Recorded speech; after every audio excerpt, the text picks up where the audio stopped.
On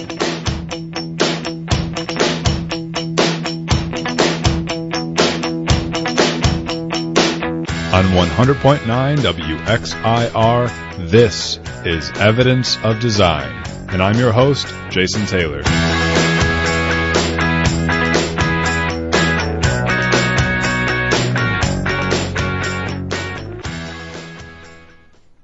Good morning, everyone, on this Saturday, July 21st. This is episode 17 of Evidence of Design, and I am your host, Jason Taylor. I'm also joined today by my good friend and co-host, Matt Treadwell. What's up? What is going on? This is our 17th episode of Evidence of Design. We are happy to be here with you, and today we are talking about video games, folks. We are talking about monetization in the video game industry. Why are we talking about that? Because on this show, we critique some of the problems with capitalism today, some of the problems that Matt and I think are producing widespread income and wealth inequality, which is having a lot of harmful effects, notably on our democracy. So we're going to talk today about the monetization of practices in the video game industry over time and how Matt and I think that those practices are emblematic of capitalism taken to its, well, logical extremes. It's one small microcosmic example of what's going on in so many other dimensions of life. Matt and I are big gamers, and I know a lot of people play video games out there, whether it's Candy Crush on your phone, Pokemon Go, Call of Duty, whatever else. We're going to talk about video games and make this an accessible topic for everyone, because video games are kind of everywhere nowadays, so we're going to have a lot of fun doing it. As a reminder for folks, give us a call throughout the show. We would love to hear from you. We'd love to talk to you. 585-219-8889. Email us, evidenceofdesign101@gmail.com. And the last part, Matt, Twitter. Tweet us at evidencedesign0. Thanks for being here, folks. Matt, let's take it away.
Feeling like I'm in space again, Matt. We're doing a lot of space age music here. Who was that?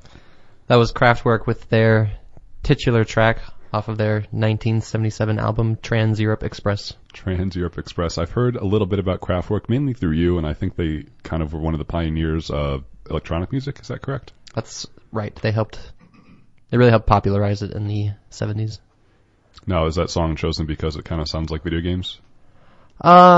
It was mostly chosen just because I wanted to listen to Kraftwerk today. That's a good excuse.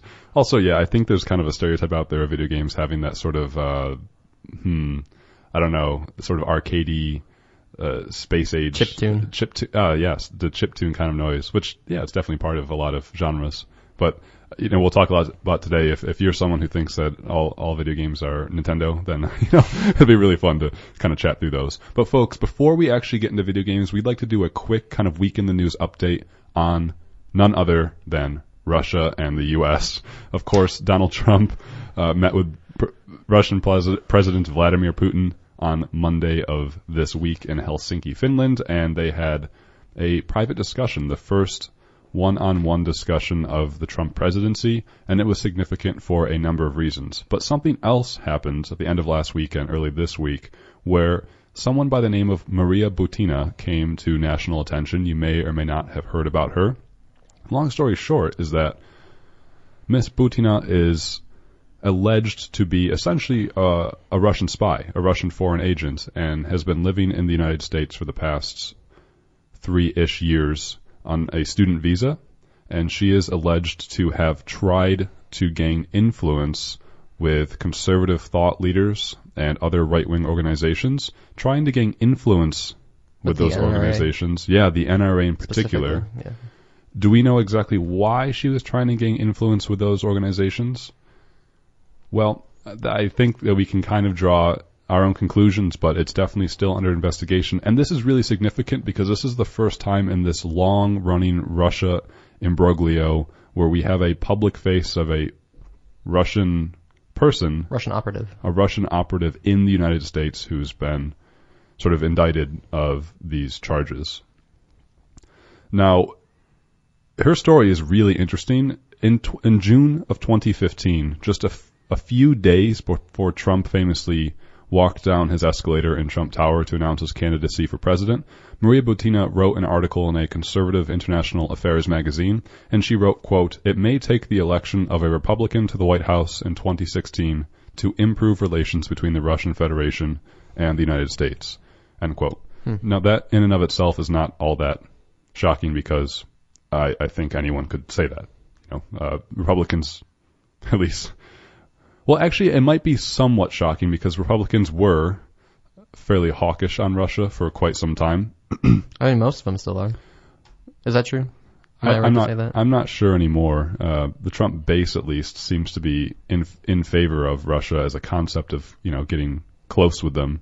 Yeah. However, I just don't take that quote in isolation to be that significant. But if you add up all of the other things that were going on with her work and everything else, of course, that we know about potential collusion between the Trump campaign and Russia, for example, just a month after that statement in which this student, this Russian foreign agent, was writing in a conservative international affairs magazine in the U.S., just a month after that, she attended one of Trump's first political campaign speeches. So one of his first times where he's on stage kind of giving his veering and cartwheeling sort of rhetorical narratives that he does.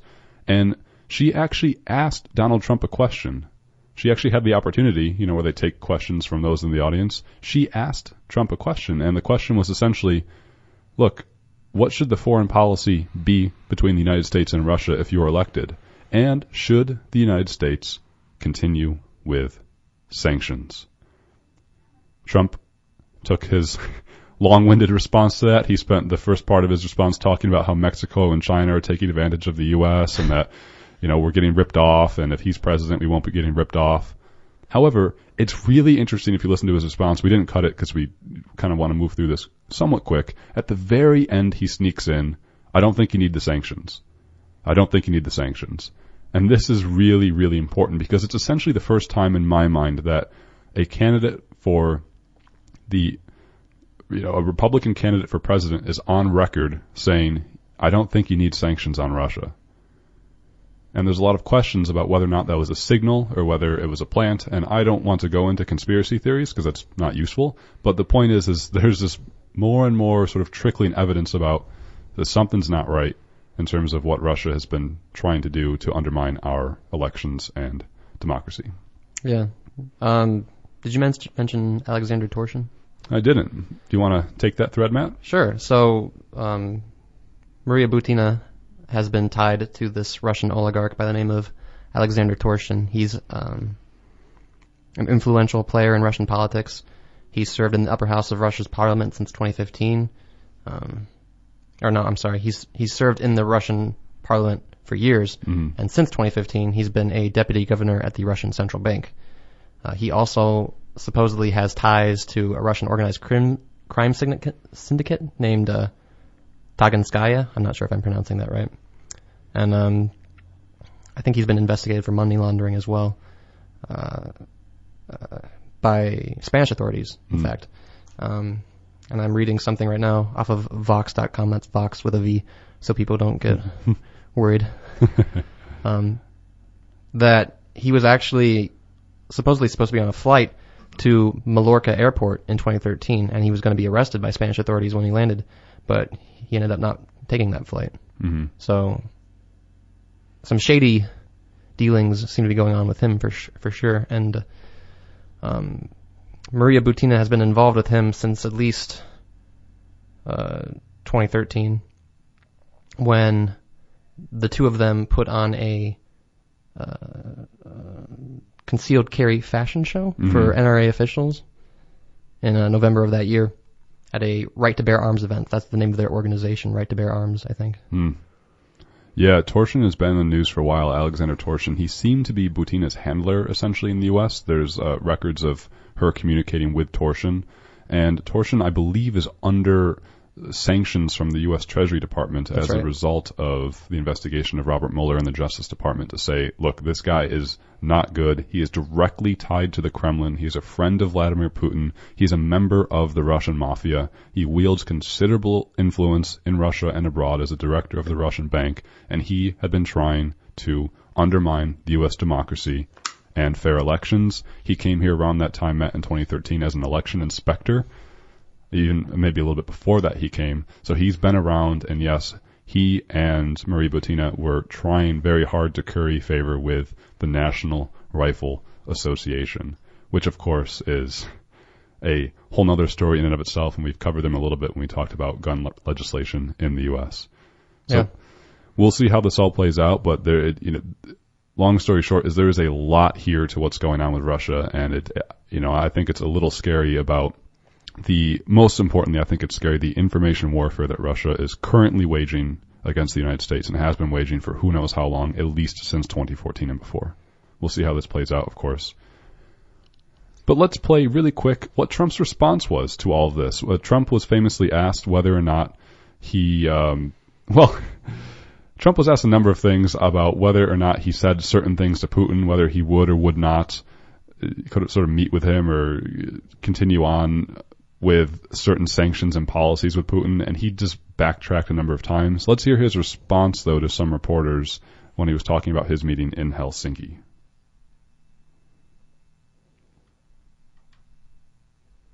Thank you very much, everybody. Make a way out. We're doing very well. We are doing very well, and we're doing very well, probably as well as anybody has ever done with Russia. And there's been no president ever as tough as I have been on Russia. All you have to do is look at the numbers, look at what we've done, look at sanctions, look at ambassadors not there, look, unfortunately, at what happened in Syria recently. And I think President Putin knows that better than anybody, certainly a lot better than the media. He understands it, and he's not happy about it. And he shouldn't be happy about it, because there's never been a president as tough on Russia as I have been. I mean, listen to this guy, man. It's not worth wasting my breath. Trump has the magical ability to say absolutely nothing. And I still can't help but laugh at that third very well. We're doing very well. Inflects it to make it sound like he's saying something. He's going to say something entirely different. He's like, we're doing very well, we're doing very well, and we're doing very well. And none of what he said there was true. He's not the toughest guy on Russia ever. He says, look at Syria, look at whatever else. Trump says absolutely nothing, and it's really quite sad. There's a conservative commentator, George Will, who wrote this week in the Washington Post that Trump speaks English as though it is a second language that he learned from someone who learned English last week. And I think that's part of what you could surmise for how Donald Trump tries to communicate what's going on. But there's a lot of worry here, and we'll see how this rolls out and see what Robert Mueller comes to. Matt, we ready to move on? Let's talk about some video game monetization.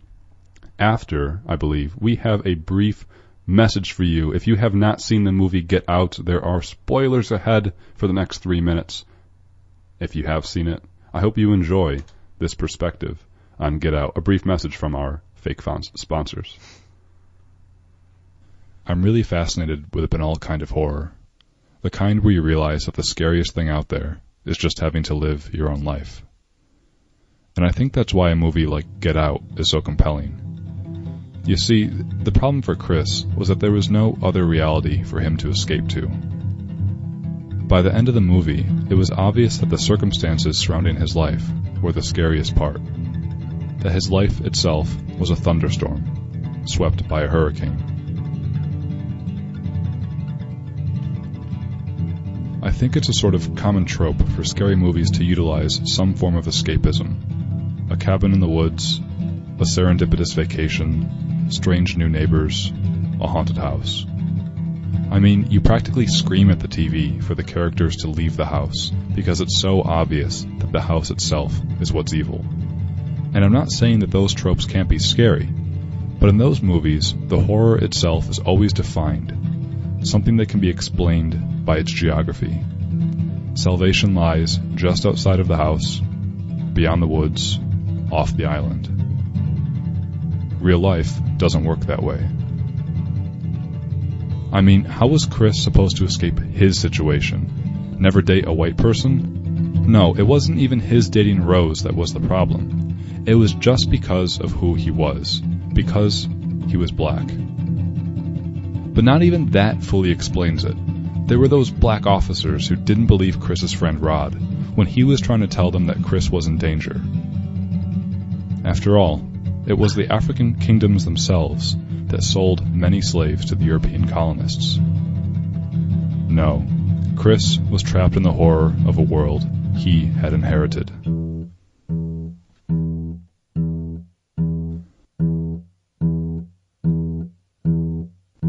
Money casts no shadow in Get Out. All of the characters appear well-to-do.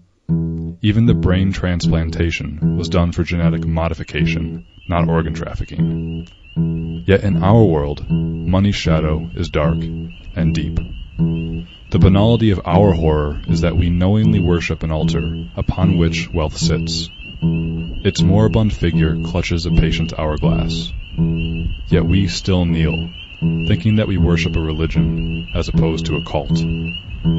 It is through this cult such a system as slavery can be born. The banality of our horror, like Chris's, is that we struggle to imagine an alternative.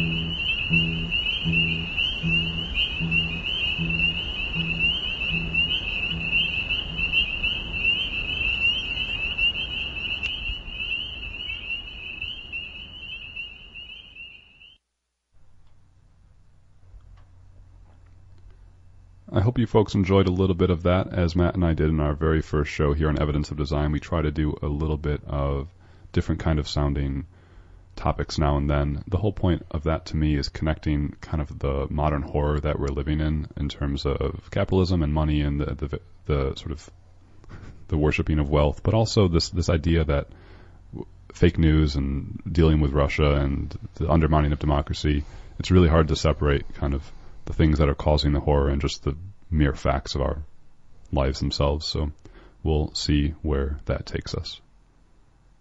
I can't wait to find out.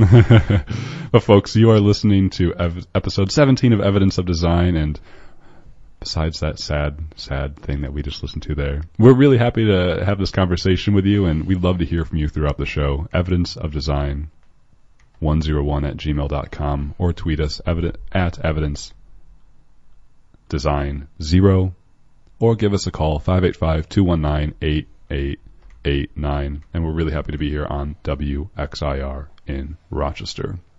Let's get on with the meat of our show today, where we're talking about the evolution of monetization in the video game industry. Matt, you play a lot of video games, I understand? I've been known to do that. You've been known. From time to time. What did you start playing when you were growing up?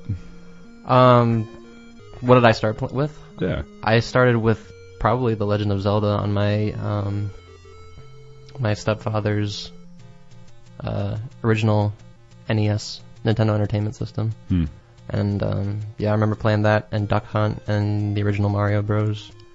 As a young kid, and then later I got an N64, and that was my console as a kid growing up. What are you playing nowadays? I'm playing Oblivion. The Elder Scrolls Oblivion? Elder Scrolls Oblivion. It's an older game. Came out in 2006, I believe. I'm playing it on the Xbox 360 as I don't have a high enough powered computer to run a 12-year-old video game. That's a pretty, it's an expensive game.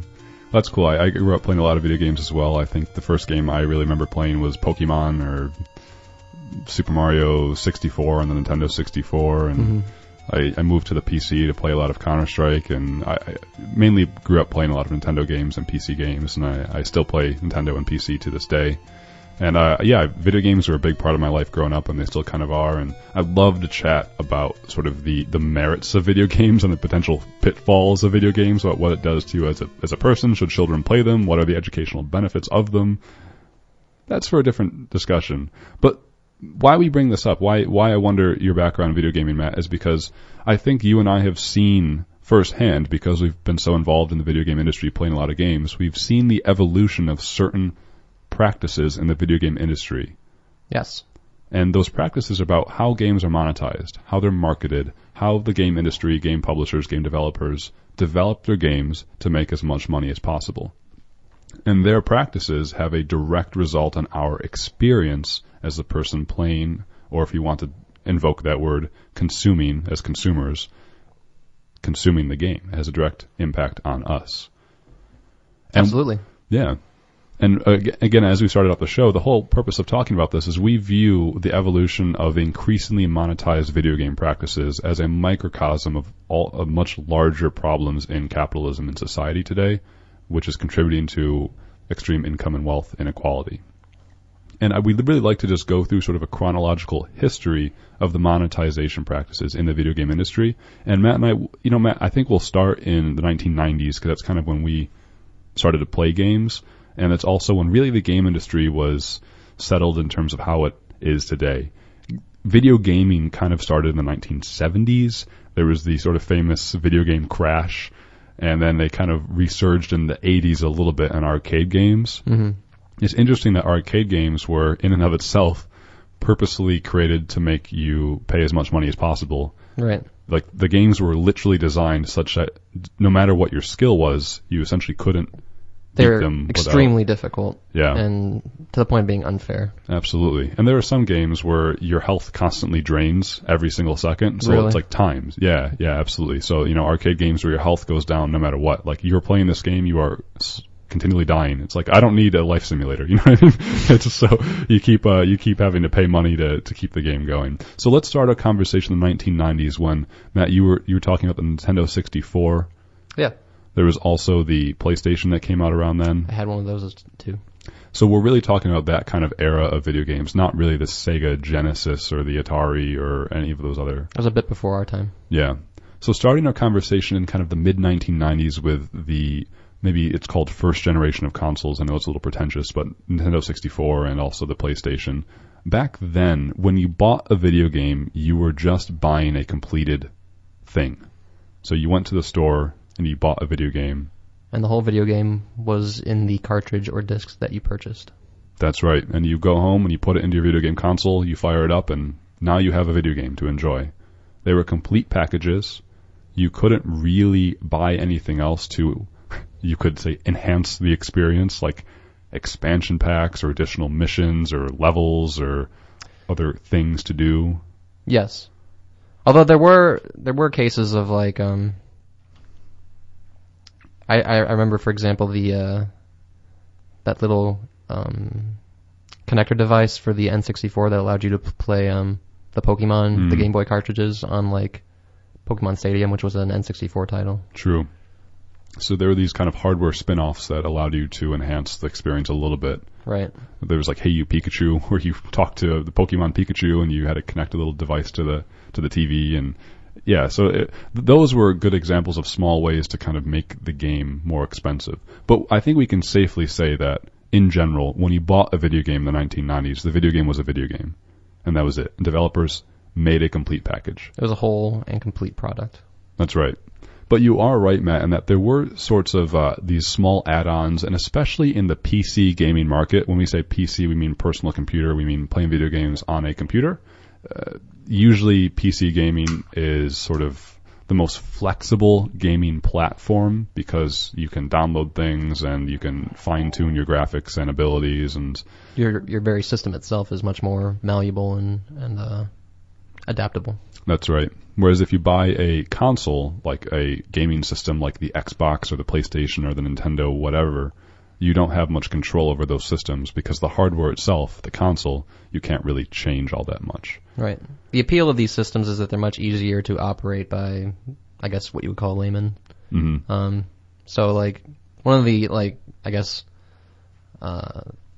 nicest things about games or console gaming from the 1990s was that when you put a game in, you just start playing it. It was instantaneous. Yep. You know, with computers, often you have to download patches or just download the game in general. Mm. But that, as we can talk about this a little bit, as consoles have become more computer-like in recent years, that sort of instantaneous play has diminished. A lot of console games now require you to download the game. That's right. And so the long and short of it is that back in the 1990s at least, PC gaming, again, because it was a more flexible platform, developers in the video game industry had more flexibility with how they could market the games, and there were such things as expansion packs back then. So if you bought a game, maybe a year after, or some months after, they would come out with what's called an expansion pack for the game, and that would usually cost anywhere between $15 to even, let's say, $30, whereas we should say, for those that don't know, a video game back then cost around $50. Yeah. Nowadays they cost around $60, $64.99 after tax. So the price of the video game in the past 30 years has only really risen by $10, and we'll talk about why that's significant. But yeah, so back then with the expansion packs, developers would come out with a little bit of an add-on, maybe more story missions and sort of more gameplay, and it would cost you about an extra $15. This happened with a lot of games in the real-time strategy genre, like Age of Empires or even Warcraft, Rise of Nations, things like that, where developers would come out with expansion packs. Also RPGs like Baldur's Gate. Mm-hmm. Yeah, role-playing games. And Diablo. Yeah, that's true. So the point is, at this early stage in the 90s, you see like, well, here's this option to get consumers to spend more money, but at least you're getting more content, right? These expansion packs, I remember playing them, they actually felt fairly good. They were well made. There was a lot more to them. There was a lot of content there. There was a lot more fun to be had. And it almost felt, at least to me, worth it paying for the games, those expansion packs. What's important to, I think, note about this is that even without these expansion packs, when you bought the base game, it still felt like a whole package. Like it didn't feel like anything had been carved out or cut out of the original experience. That's right. And all of this started to really change, though, in the 2000s. And I think it's important to note that, remember that the internet was kind of invented, so to speak, in the early 2000s for at least everyday people. And so because we had the internet and e-commerce, there was a lot more ways that games could be distributed, monetized, and marketed. So at this stage, you start to see things like free-to-play browser games. So if you remember, what are some of those websites? Like Miniclip, yeah. Newgrounds, where kids in schools especially would go online during class or whatever, and they would fire up those free-to-play internet games, and they still do that in schools nowadays. And I have a lot of fond memories of playing Trials in 5th grade. Telling you to get off the games. Yeah. Just pay attention. But how those games made money, they were free to play, but of course there was advertisements on the sides of the screen. So that was essentially the only way that they would that's how they would make money, is the advertisements. But those games were really shallow. Like, it's hard to explain for folks who don't play video games the amount of depth you can get out of them. Mm-hmm. Matt, you were talking about the Elder Scrolls Oblivion. Like, that is a huge game. Huge, expansive, rich experience. There's like over 1,000 individual computer-controlled characters in the game, and they all have their own schedules. Like, they move around in the town, and they'll go to bed at certain times that they're set to, and they eat at certain times. It's incredible for its time. Yeah. And then there's these free internet browser games, which are not that at all. And I'm not saying that's good or bad. I'm just saying you have to, put everything into context when you're thinking about it. So the early 2000s, you started to see that shift away from developers selling a video game as a full and complete experience and starting to use lots of other practices. So we're going to throw around a lot of terminology here and hopefully define it for you. But before we get into any sort of, the first jargon is this thing called pre-orders. And this kind of started to happen in the early 2000s, where normally when you buy a product, you go to the store and purchase a product on the shelf. Thanks for clearing that up. That's right. Or because the internet was just kind of being invented now, you would purchase the product online and they would mail it to you. Why am I defining this? Because pre-orders kind of flip that on its head, where you would go to a store and you would buy the game before it was even out. You would be investing into the product. Right. And this is originally marketed as like, well, let's say you go to the video game store of your choice on the launch day, the day when the game that you want comes out, and they sell out, and you aren't able to get a copy. So pre-ordering was originally marketed as this idea, or this way for people to reserve a copy of a game that they expected to be difficult to find because of scarcity, I guess. That's right. But of course, in practice, even if you, for whatever reason, went to buy your video game that was released on a certain day, the store would probably have it in the next 2 to 3 days, or you just go to a different store. So, yeah, typically. I do remember a few years ago when my parents were shopping for a PlayStation 4 for my younger brother. It was very difficult to find one, and they had to wait in line. But it's generally not the case that, what we call AAA titles, which are just video games with a huge budget, kind of in the same vein that like a Hollywood blockbuster would be for the movie industry. They're not hard to find. You can just go to a different store usually if the one that you usually go to is out. That's right. So here we have this thing called pre-orders, and the game industry was saying, look, here, customers, consumers, gamers, come and pre-order this game, meaning you can pay for all of it before it's released or put a certain amount of money down. We'll reserve you a copy for purchase on day one, and that's great for you because you'll get the game on the day it comes out. But also what they started to do was introduce small amounts of cosmetics or incentives onto video games that made people who pre-ordered a video game get sort of special stuff.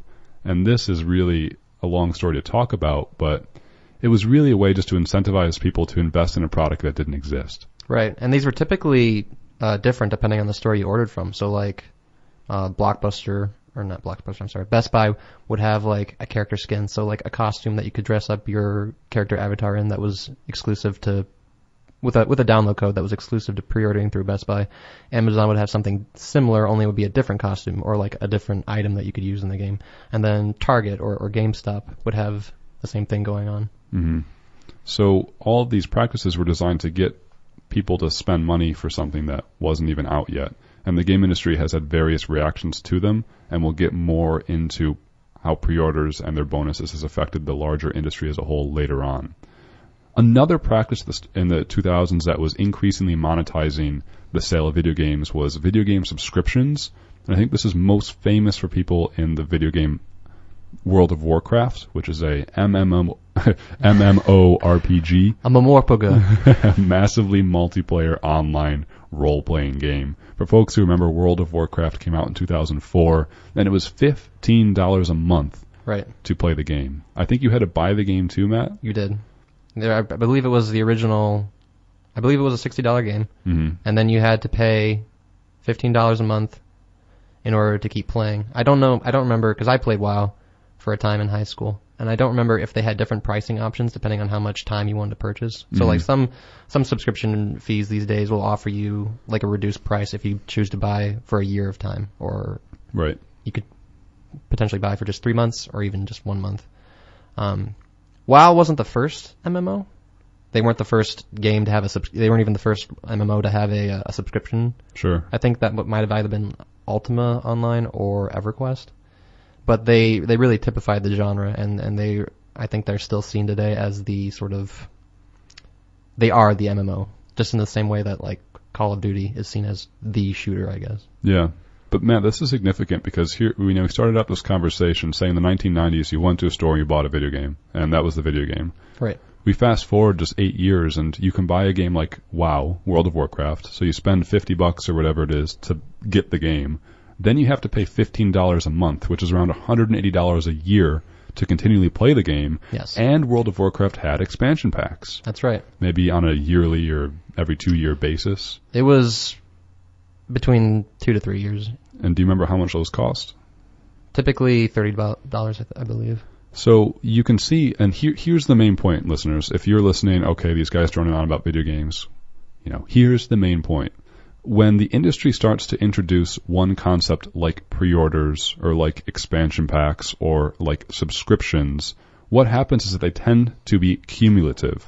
The industry, the game developers, they tend to include all of them later on. So here we had a game like World of Warcraft. Matt, I don't know if you could pre-order World of Warcraft, but you had a game that had subscription fees and you had expansion packs. And those were two of the things that we've been talking about.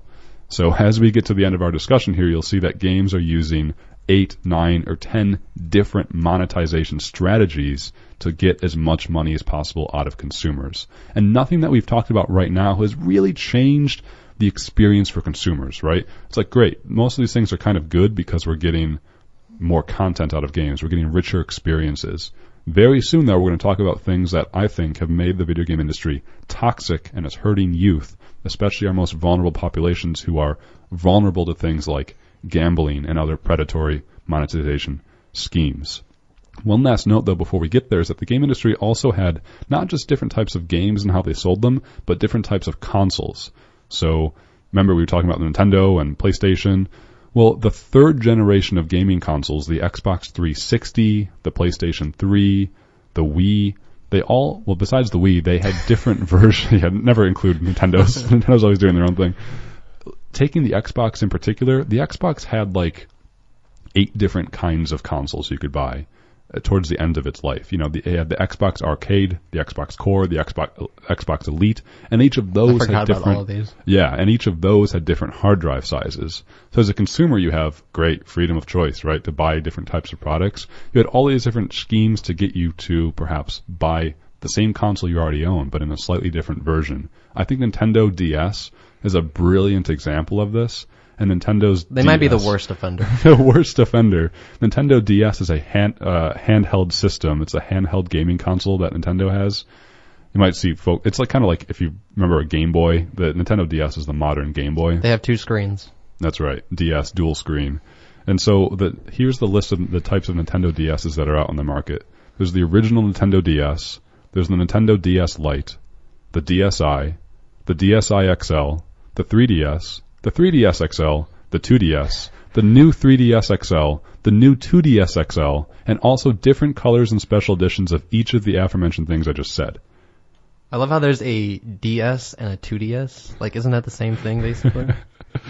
Yeah. So, of course, I'm not saying this is all bad because the technology has changed such that these consoles have actually gotten better. Yeah. But they do have significant hardware upgrades. They do. But in each iterative version, they purposely market it in a way to make you feel like you really got to get the new one. Yeah. You really got to get it. You really got to do it. And if you don't, you're missing out. You're missing out. And especially with all their different versions and colors and schemes of each one. So it becomes, remember, as the gaming industry, back in the 1990s, companies didn't really do that. Here's a Nintendo 64, that's it. In the mid-2000s, now you have a billion different types of consoles going on. Not only that, so we have this difference going on with consoles, you also have the difference going on with the video games themselves, different types of versions. So Matt, we were just talking about pre-orders. You could go to a store and pre-order a video game. You would get a few incentives on it. Video games also started to have different editions of themselves. Right. Do you remember any of those? Do you remember like buying games with different editions? I don't think I've ever bought like a special edition, honestly. I've bought Game of the Year editions, but those are typically released years after the initial release and at a reduced price with all of the added content already included. That's right. So at this time, video games cost $60. However, there were deluxe editions, elite editions, special editions. They all had different names. So you could buy a game for $60, or you could buy it for $80, let's say, with some added content like an art book or a CD. A statue of the main character. Yeah. A video game guide. Just ephemera. That's right.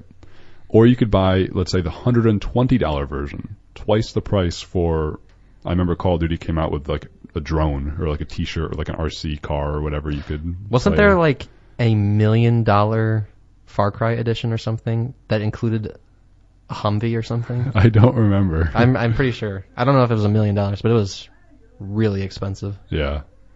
That is I don't doubt it. But so nowadays, you also see those special editions, but instead of getting like physical stuff, most often the games will give you just sort of in-game rewards. Like you'll get double XP, you'll earn double the amount of experience in your game for a certain amount of time. So you level up faster. You'll level up faster. You'll make the gameplay easier for yourself and saves you time. So you start to see the evolution of these different types of video games offering more and more incentives for increased price point. Paying more and more.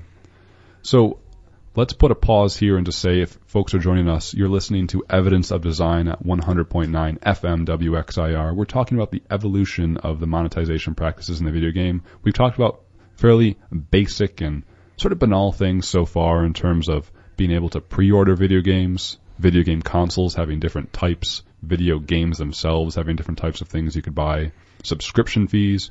Let's start talking about some of the most egregious predatory practices that are going on in the industry that are harmfully impacting the players themselves. Matt, do you want to talk about microtransactions? Sure.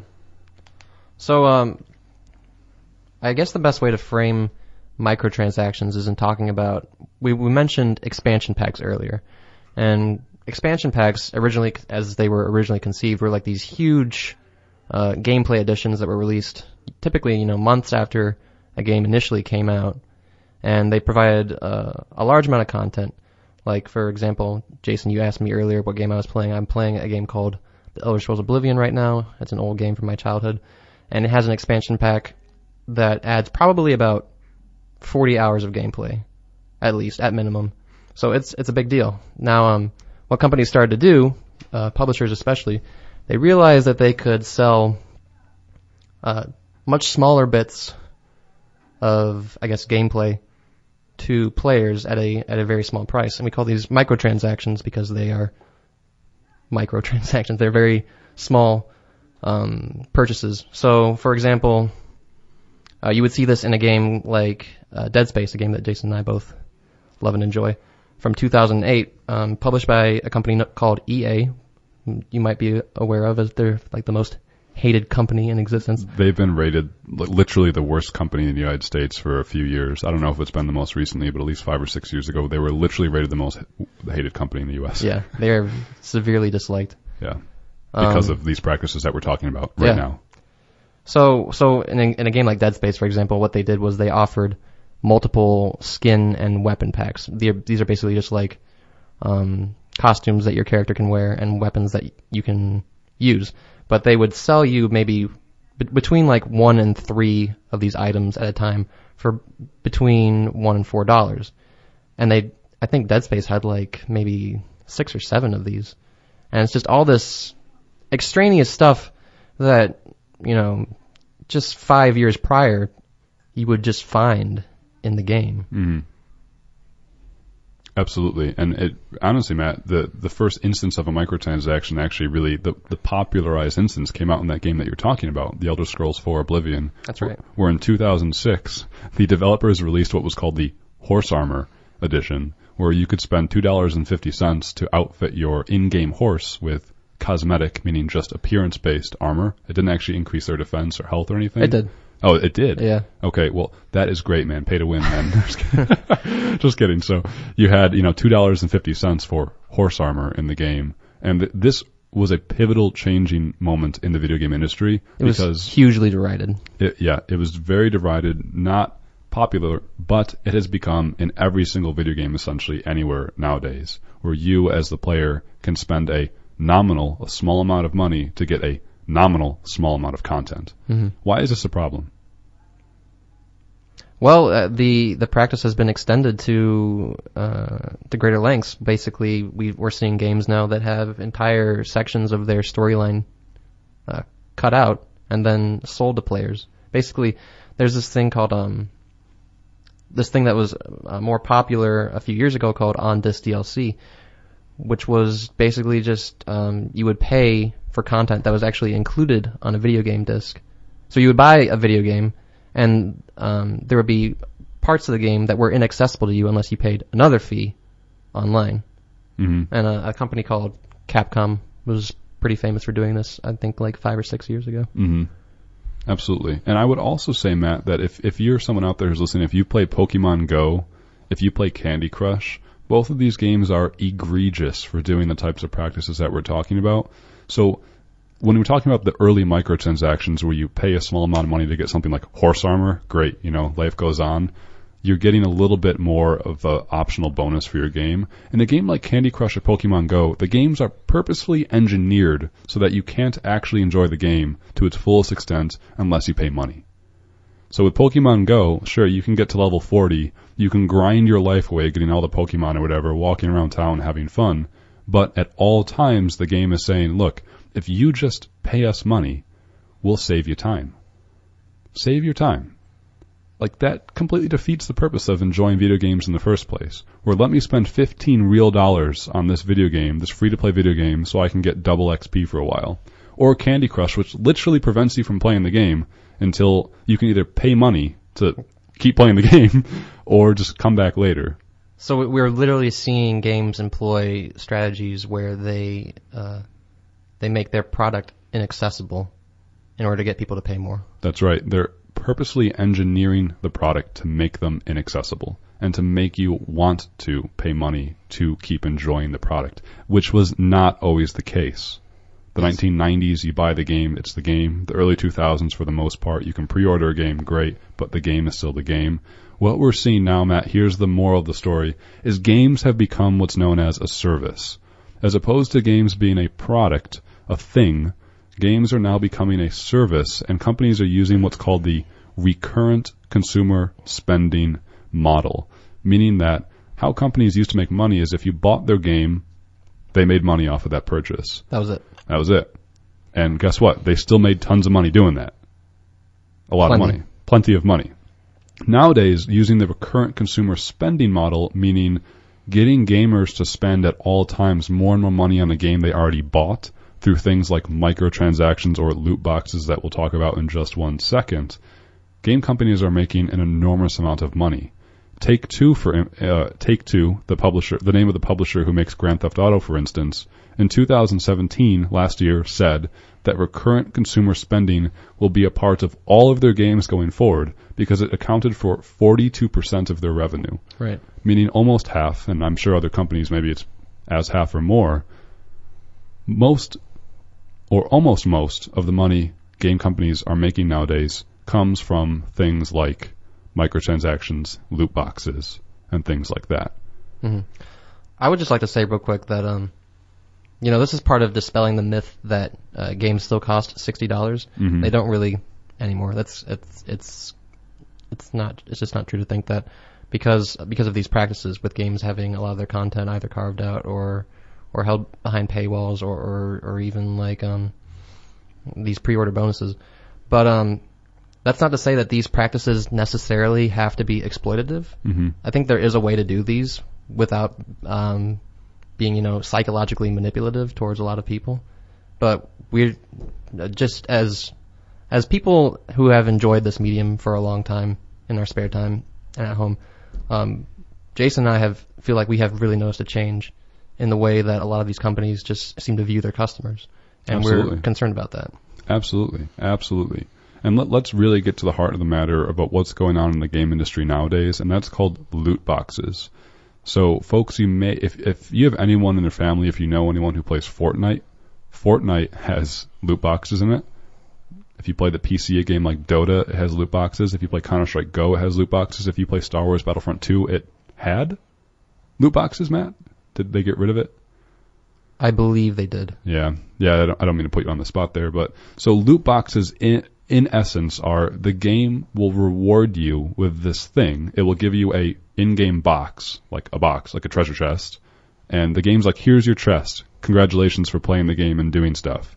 However, in order to open the free present they gave you, you have to pay them, the game company, essentially $2 or $3 to get a key to open the chest. Yeah, that is one model. Others just have you just buying the loot box in general. Yep, or just buying the box. And the key difference here between loot boxes and microtransactions is that typically loot boxes have rewards that are very much like what you would find in a microtransaction only game. Mm-hmm. They're like little things like costumes typically. Some games do have like abilities that alter gameplay, and these can be seen as like pay to win, so you're paying money to create a more powerful character, and a lot of people don't like that because they feel it undermines the experience. Mm-hmm. But the main issue, I guess the crux of why loot boxes have become so derided and unpopular is that a lot of people think they are basically simulated gambling, because what ends up happening is that at least with microtransactions, you can select what you're buying for. Mm-hmm. With loot boxes, there's no way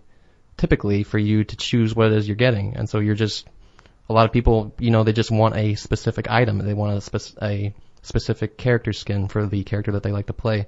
And they'll keep buying loot boxes until they get it. Right. So it's engineered to maximize these profits. That's right. And so what is usually in loot boxes are like a different costume for your character. So a loot box will show you like 10 different costumes that is in that box. So if you open that box, you can get one of 10 different costumes. And if you just want one of those costumes in there, you'll, doing the odds, have to buy 10 loot boxes to get that one costume that you like.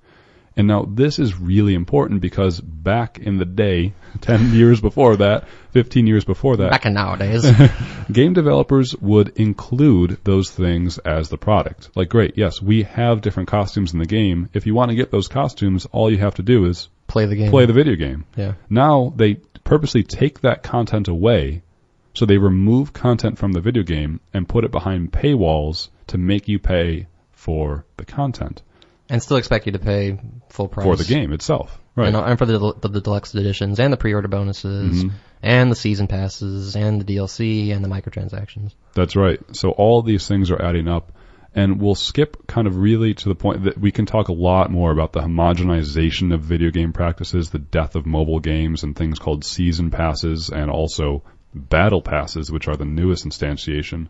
The point of all this, Matt, is that I think that this is a form of capitalist exploitation that is turning people into mindless zombie consumers, where instead of actually enriching games are a form of art. I firmly believe that video games are a type of art, and that instead of experiencing the form of art as it should be experienced, game developers are purposely manipulating consumers to make them addicted to the video games and try to spend more money on the service as opposed to experiencing it. Yeah. It's like, I think a pretty common example is used. Imagine if you bought a book and you paid full price for the book, whatever that, and being like a hardcover edition, so maybe like $30. And you find out, by reading the book that the last 3 chapters have been chopped out and that you need to pay another $15 in order to download those pages online so that you can finish the book. That's basically what's been happening with a lot of video games. Mm-hmm. Or if you go see a movie, let's say you go watch a movie, and then as you watch the credits, it says, look, you can stay in the theater and you can watch another 10 minutes of the movie of a different character plot, but you have to pay us $5 more. Right. And so who knows if that content, that extra character plot, would have been part of the original movie, and that the movie makers purposely cut that out just so they can make more money off of you staying for 5 more minutes. And so I guess the concern that I have is that this is an industry that I feel fairly plugged into. I wouldn't call myself an expert, but I pay attention because it's a medium that I enjoy and that I care about. And when I read about these sorts of practices being implemented, I just start to wonder, what are other industries in America getting away with? Mm-hmm. Absolutely. And the video game industry is monstrously powerful. It's growing bigger and bigger. Last year, the revenue of the video game industry in the U.S. was $36 billion. That's more than half of the budget of the Department of Education. So the video game industry collectively has enough money, a little more than half of the budget of the Department of Education. It's basically a part of the executive branch at this point. Wouldn't want to go that far. And it's been growing at a rate of around 17% per year for the past couple of years, and that's all because of these new schemes to monetize things. And Matt, we are seeing this in other forms of life, where parts of our life are increasingly becoming monetized and cut off from just what would be normal access. Do you have an example? I do. So, for example, if you think well, let me back up a little bit on that and say, in a similar vein as video games, when we were watching YouTube, let's say, do you remember when YouTube ads started to be to put into YouTube? Right. So that's an example of, you were free to simply watch whatever YouTube video you wanted, and then all of a sudden now you have to watch ads, and sometimes the ads you still have to literally have them on your screen. You can't flip screens. You can't flip away from the ad. That's true. I've muted a YouTube video while I was playing an ad and clicked away from the screen just to wait for it to be over and come back to the screen to find the ads just waiting for me there. Still waiting for you. Please look at me. It's like a villain in a horror movie. But it's not just us talking about it. Matt, let's hear from Hawaiian House of Representatives Chris Lee about a game called Star Wars Battlefront 2 that came out, I believe, last year. Let's hear what he has to say on some of the practices in Star Wars Battlefront 2. We are here today to ensure future protections for kids, youth, and everyone when it comes to the spread of predatory practices in online gaming and the significant financial consequences that it can have on families and has been having on families around this nation. This game is a Star Wars themed online casino designed to lure kids into spending money. It's a trap. It's a trap, right? So, I mean, that's a fairly strong statement, I think, from a House of Representatives member in Hawaii, the Hawaii State Legislature, and he's saying that Star Wars Battlefront 2 is essentially a casino. And I think the most important part is what this effect has on our most vulnerable people in society, like our children. I happen to have the pleasure of working with a lot of youth around the city, and I firsthand see them bragging to each other about the different sorts of cosmetic skins that they have in their games, different sort of cosmetic items. Mm-hmm. They're making fun of each other if they don't have certain items. And those items are only gotten through money. Right. So it becomes a class-based issue for students to beat each other up.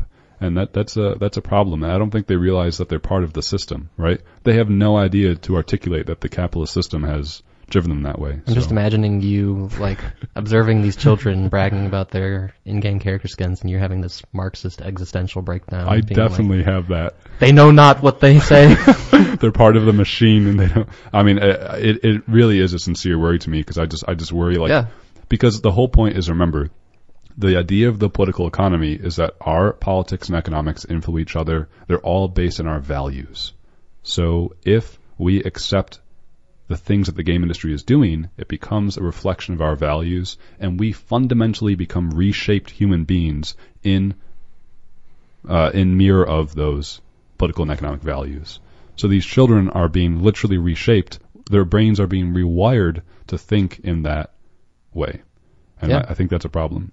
So, folks, I hope you enjoyed hearing a little bit about the evolution of monetization in the video game industry. Perhaps we didn't do the best job of tying it all together, but it's hard to know. We could talk for another 2 hours about this. Yeah, we could go on forever. Very, very hard in 35 minutes to give a due justice snapshot. Just know this. Back in the day, you used to buy a video game. You used to get a video game. Nowadays, great, you can buy a video game still for the same amount of price, but you're actually paying a lot more, whether monetarily or psychologically. Mm-hmm. And again, as we're dealing with various forms of psychological manipulation in society through things like Cambridge Analytica and Russian war on information, there is a lot more to talk about in this venue. And I believe, folks, one last note about this whole video game here. This whole video game discussion here is with, well, actually, I'm just looking at the time here, 11:59. I am sorry for, I was excited actually to jump back in, but folks, we might leave it here then on episode 17 of Evidence of Design. Thanks a lot for listening, and we'd love to hear from you throughout the week. You can send us questions, feedback, or topics for future shows, evidenceofdesign101@gmail.com, or tweet us at evidencedesign0 on the Twitter machines. Matt, you want to say something? Bye-bye. Yeah, so folks, thanks a lot for joining. My name is Jason Taylor. I was your host, and Matt Treble was our co-host today. Yo. Be well, be safe, be strong. Bye-bye.